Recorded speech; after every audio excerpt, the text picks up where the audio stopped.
Human beings have striven to know and to understand, and more than this, to have effect on their lives and surroundings. The divinatory arts have historically been one such daring method or expression of this singular and perhaps defining urge, shaping who and what we are.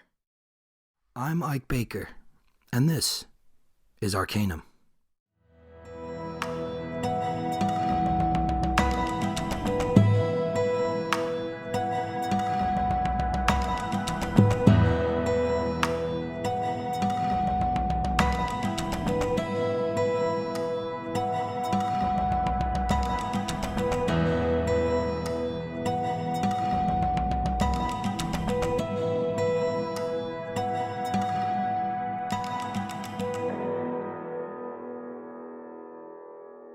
Merriam-Webster defines divination as, quote, the art or practice that seeks to foresee or foretell future events or discover hidden knowledge, usually by the interpretation of omens or by the aid of supernatural powers, end quote. The etymology of the word divination comes from the Latin divinare, meaning to predict or foretell. The Proto-Indo-European root of this word, dieu, means to shine, and finds derivatives in such word as deus or theon, meaning God and gods, respectively, in Latin and Greek. But what is divination, as it is practiced in a modern context? The Western esoteric tradition, or rather traditions, have included several types of divination, included cartomancy, or divination by cards, typically the tarot, astrology and its several branches, and geomancy, or divination by earth. These will be given a general treatment later in this episode and covered in detail in separate episodes. In modern divination, the diviner, or person performing the divination, utilizes several things to attain some kind of accurate knowledge or insight involving the matter at hand. The chosen method of divination and their knowledge of its workings, the question given by the querent, or person who asks the question for divination, and, importantly, the diviner's connection to something which transcends their lower self or personal small e ego. In ancient cultures, there were myriad methods of divination which included oniromancy, or divination by dreams, ornithomancy, or divination by birds and their flight patterns, and anthropomancy, or divination by cutting a person open and interpreting their entrails and the way in which they fall. In the case of the divinatory method practiced in ancient Rome, haruspicy, the entrails were of animal origin rather than human. These methods, however, were not as formalized and technically sophisticated. They were based on interpreting omens, or significant happenings or arrangements of the external world through which the gods were thought to speak to mankind.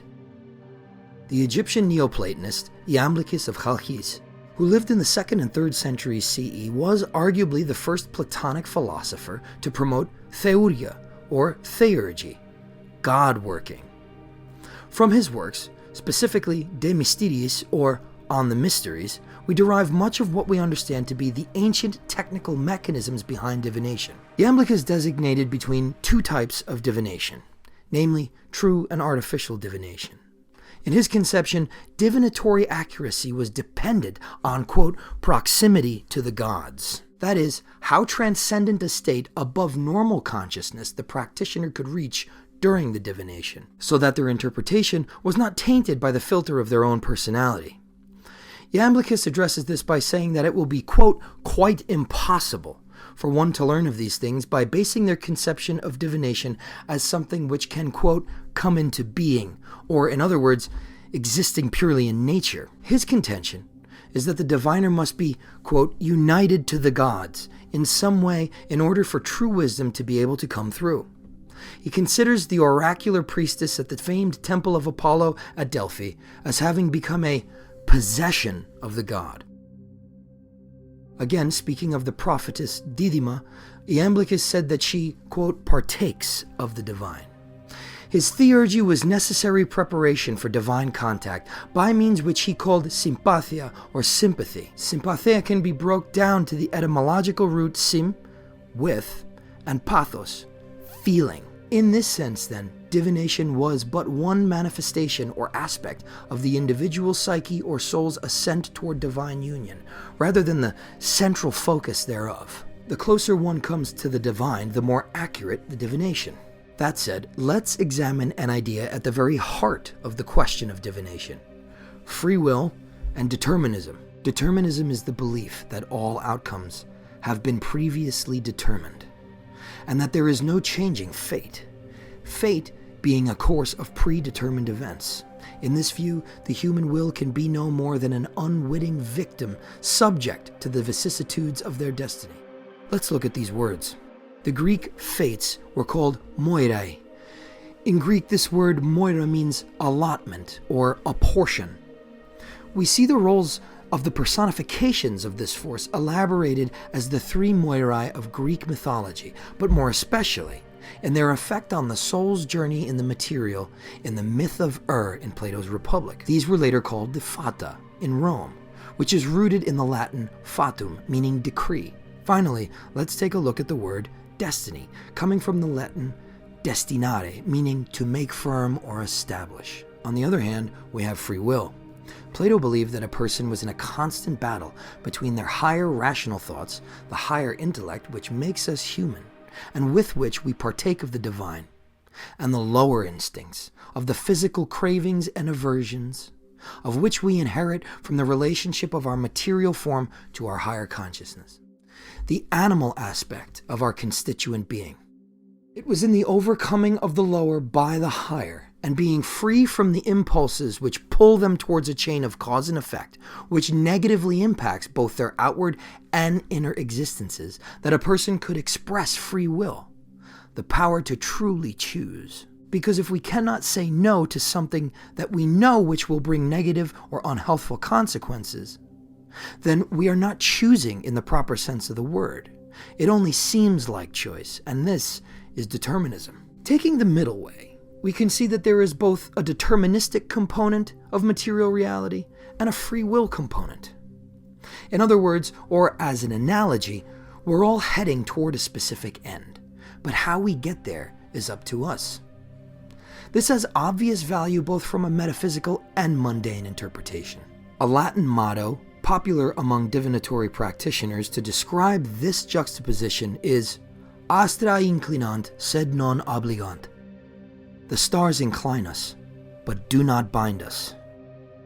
In this sense, then, divination is not merely a way of telling what will happen to the exclusion of all other ends, but a method of obtaining more information and insight towards a given situation, the result of which, in effect, has the power to change outcomes itself. In fact, many modern practitioners do not use divination to see the future, but rather to understand more deeply the energies and forces at play in any given situation, and how best to navigate them. So, where do the gods figure in all this? In the Greek pantheon, Zeus, Themis, Mnemosyne, and Apollon were all thought to be gods pertaining to the faculties of prescience, or foreknowing of events.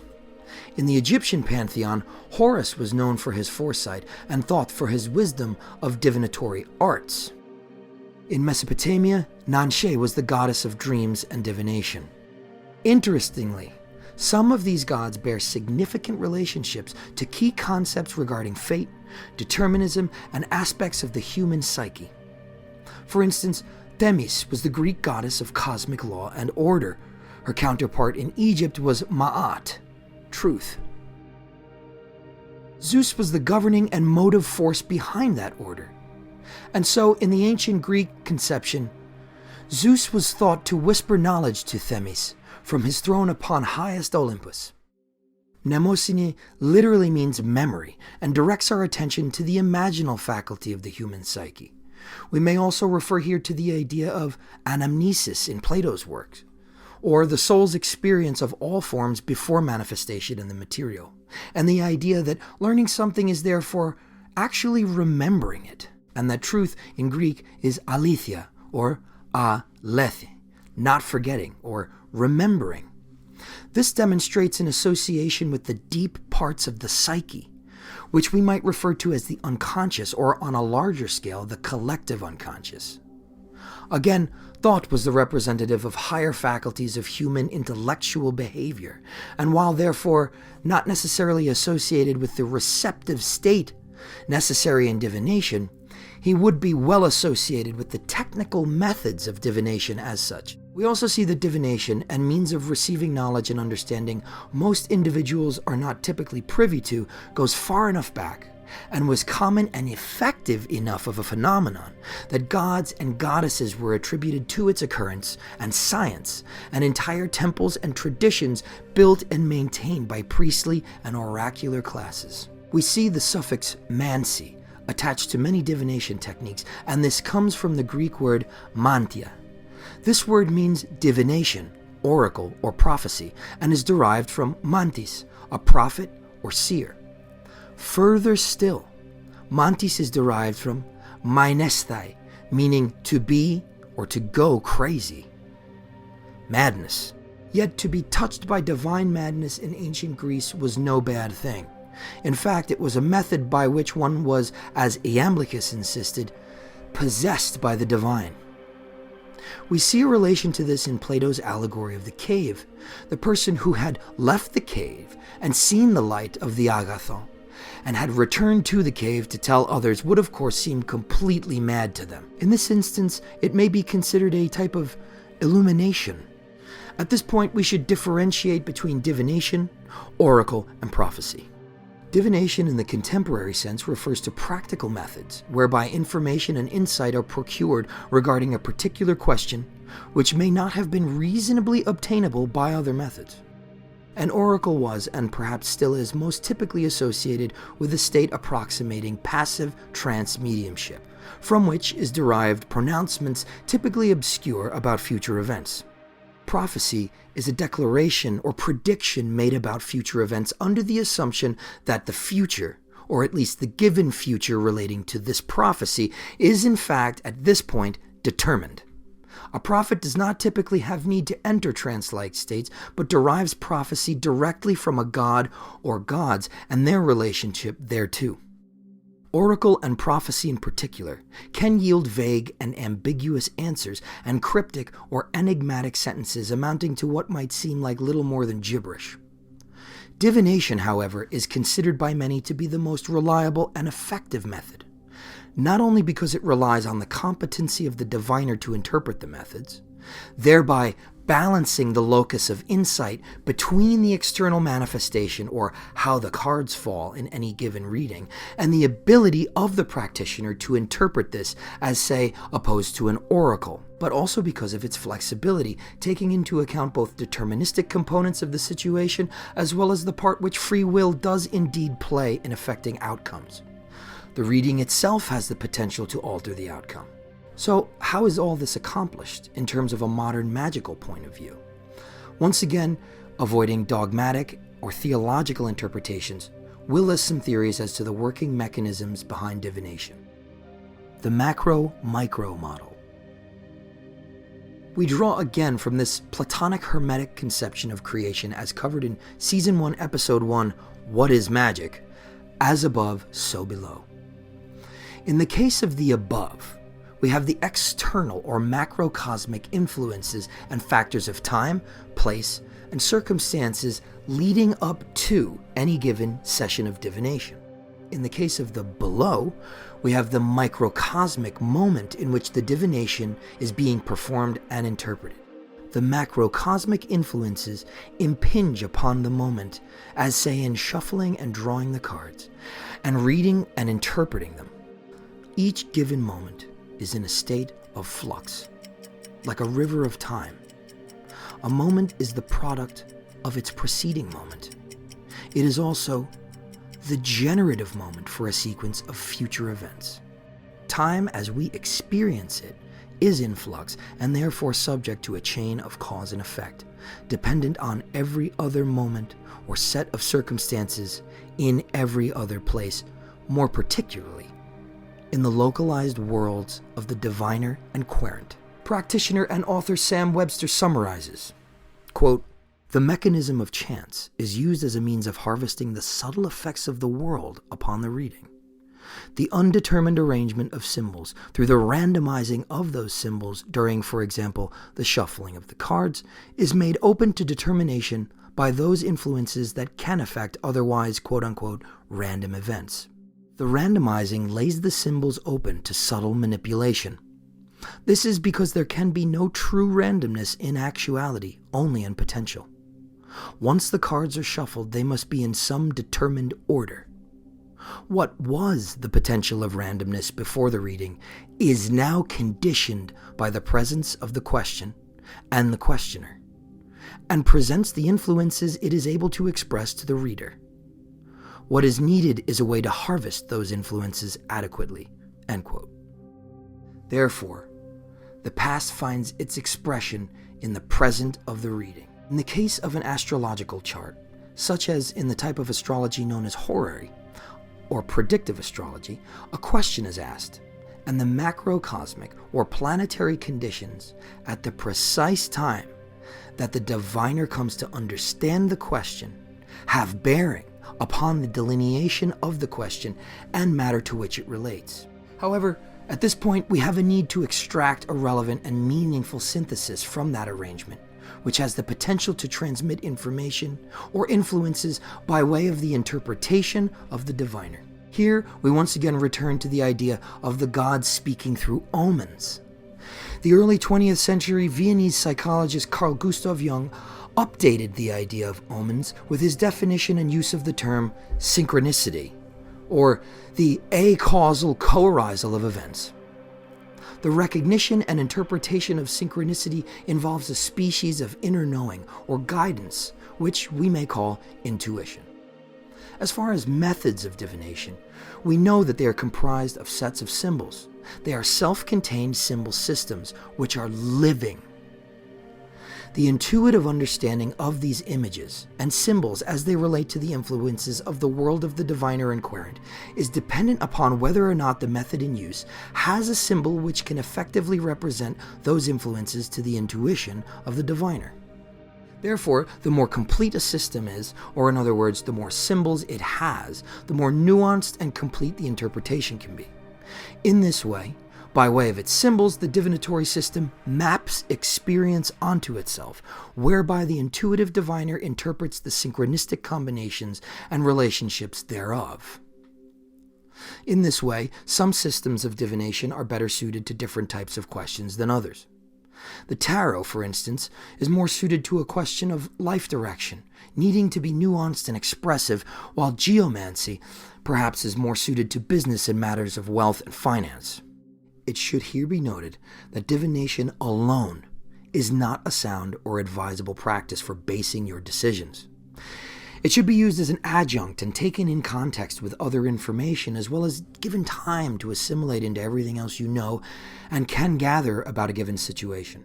The next theoretical model is complementary to the model of the macrocosm and microcosm: the psychological model. In installment 2 of the Minor Arcana series entitled What Are Symbols?, we gave a thorough elaboration of how symbols interact with the deepest levels of the psyche. We also discussed how all material manifestations, including such things as psychology, ultimately have spiritual consequences. We also have given a thorough explanation of the theory of macrocosm and microcosm in episode 1, What is Magic? Taking all these things into account, we may call to mind now that those things which exist externally are also present within ourselves. And so, into the unconscious we dive to reach the abode of the gods, the realm of what Carl Jung called the archetypes. It is here that divination leads us if we are diligent. The symbols present in these systems are living forces, which are within the practitioner as well. This is the path of initiation, the road that leads inward. The work of divination will ultimately serve to connect the practitioner with these forms in such an intimate way, so as to be able to read and interpret the synchronicities in their lives. Approaching these archetypal realms in the psyche of the practitioner requires a letting go of the self, an approach to the collective unconscious. In this way, we truly exemplify Iamblichus' method of theurgic ascent towards the gods within, as within, so without. Let's examine the interior mechanisms which underlie the divinatory methods. There are 4 fundamental psychological forces at play in any divinatory reading. These were classified by Jung as gateways of experience: the sensate function, the thinking function, the feeling function, and the intuitive function. For a divination to be of accuracy, all 4 of these functions must be working in a balanced order and be developed to sufficient degree in the practitioner. Here, a word on intuition must be said. Much confusion regarding intuition has been heaped upon it by people unfamiliar with it. Some conflate it with instinct, as the terms are secularly employed in nearly synonymous usages.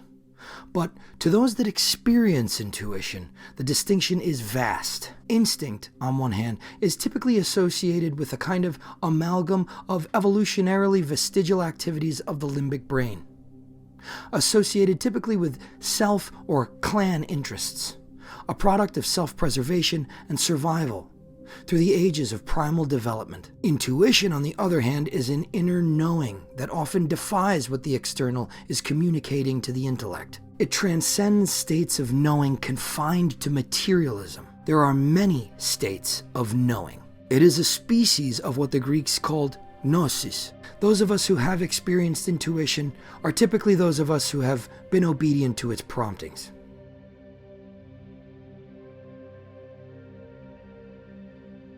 Intuition is employed by successful diviners, but it is a faculty that must typically be honed and developed. In fact, use of divinatory techniques and the practice gained by interpreting and delineating questions based on these methods has a tendency to strengthen exactly that faculty. As opposed to other technical workings, you don't only get better at the performative aspect, you get better at the interpretive, which relies just as heavily on intuition as the other functions. The 4 functions participate in a divinatory reading as follows.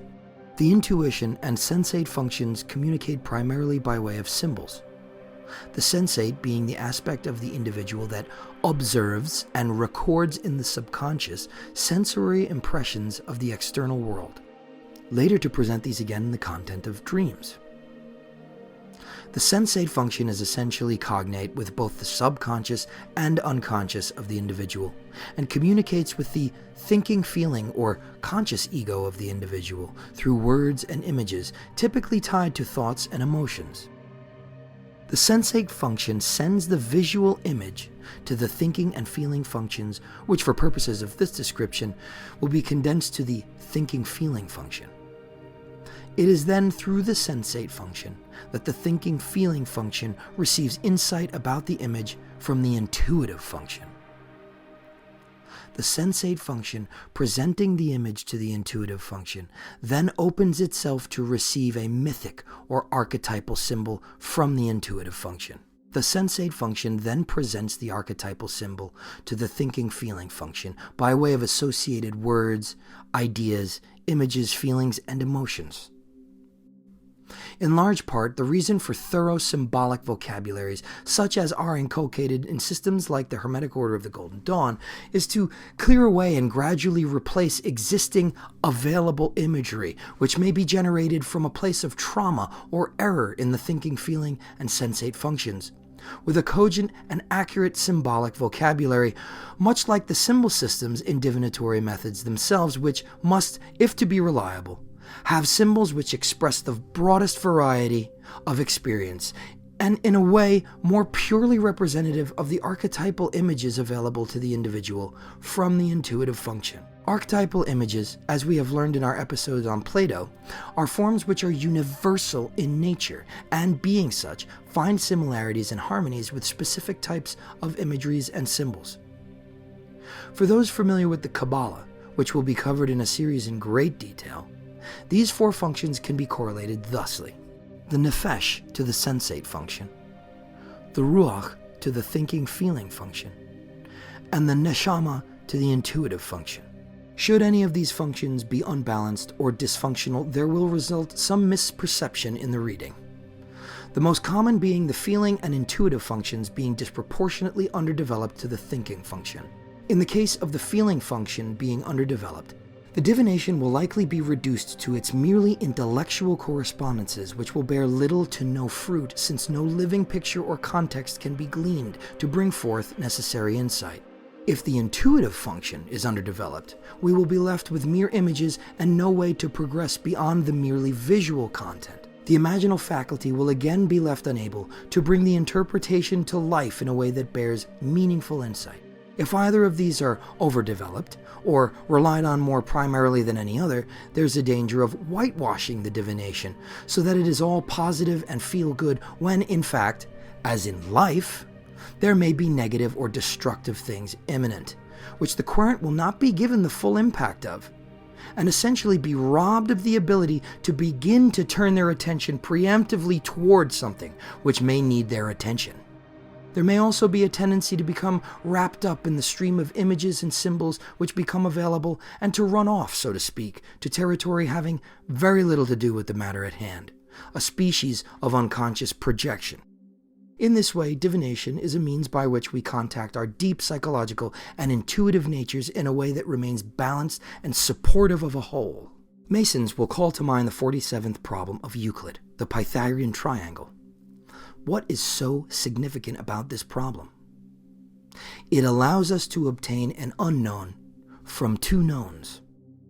Almost magically, we are induced towards realizing an unknown quantity by means of what we do know. Divinatory methods and symbol systems act in this exact way. This is why the images meant to represent archetypes should not be altered so far as to be unrecognizable to the collective unconscious. When we do this, we lose the lengths of the two lines which we do know. Reconciliation of the problem is lost. It is advisable that a practitioner first question their reason for a divination. Particularly at first, a practitioner will be likely unable to extricate themselves emotionally and intellectually from a question concerning their own lives or the life of a person close to themselves. Strict objectivity should be maintained so as not to taint the lines of communication between the psychological functions. We must get out of the way. Now, if a question is important enough to bring to a diviner or to the divinatory table, you're likely a little too close to it to be able to interpret it effectively. There is a workaround to this that I will cover in a further episode on the tarot. The three major types of divination practiced in the modern Western esoteric tradition are geomancy, astrology, and tarot. In the magic of the Hermetic Order of the Golden Dawn, we practice ritual divination.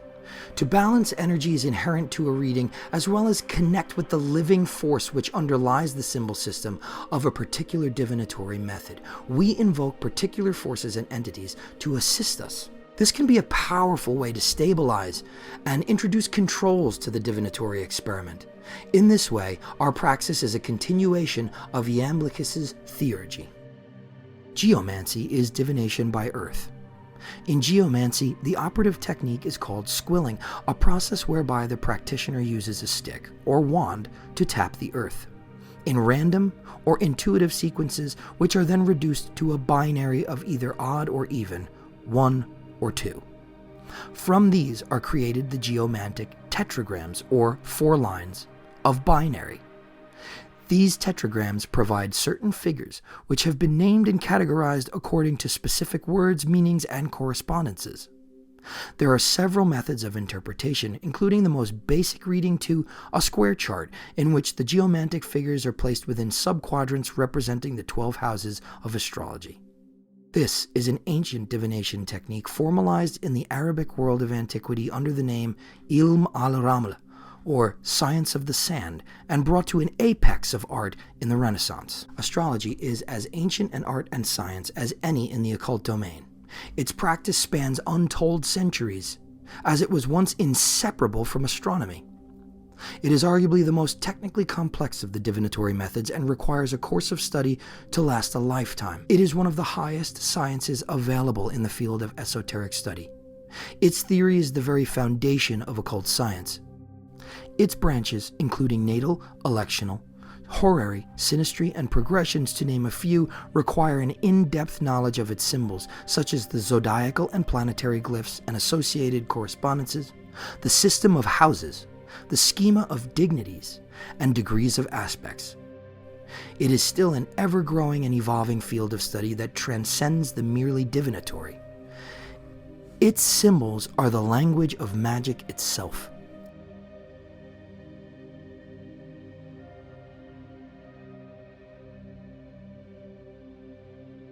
Perhaps most interestingly for those who have been following along this season, in connection with Season 1, Episode 4, The Myth of the main fixture of astrological delineation, a natal or birth chart, a diagrammatic representation of the planetary, zodiacal, and house placements along with aspects at the exact time and place of birth can be considered a schematic of character.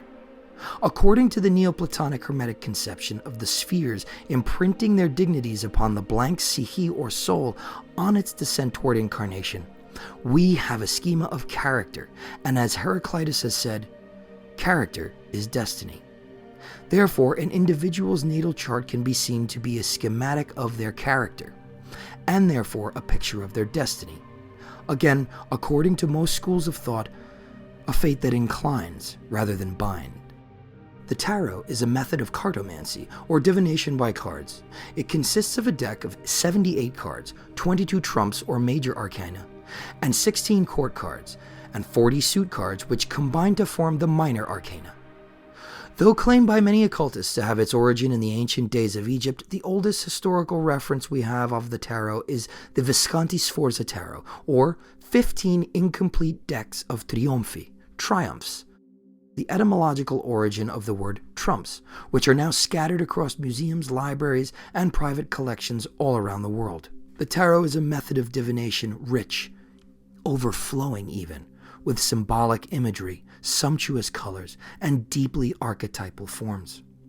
It was formalized into its most modern iteration sometime in the 16th century, most likely in France, and was propounded as a method of deep occult wisdom and teaching in Kurt de Göbelin's Le Monde Primitif, The Primitive World, in 1787. Many authors, artists, and occultists have contributed to the art and practice of the tarot over several centuries, the most famous contribution perhaps being the Rider-Waite Tarot deck, conceptualized by early Hermetic Order of the Golden Dawn initiate Arthur Edward Waite, in collaboration with an artist named Pamela Coleman Smith. While Waite was the architect of the deck's precise occult symbolism, it was Smith's art which brought the deck truly to life. Her deep color palette and beautiful imagery make this a favorite among tarot card readers and a classic staple of the art.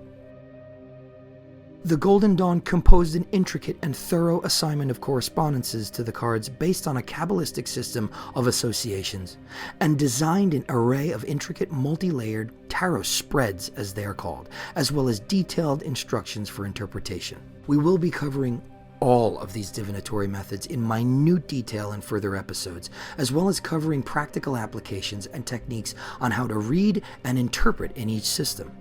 A final system I'd like to give an honorable mention to, though outside of the scope of strictly Western esoteric traditions, is the I Ching, the scripture of changes of ancient and modern China.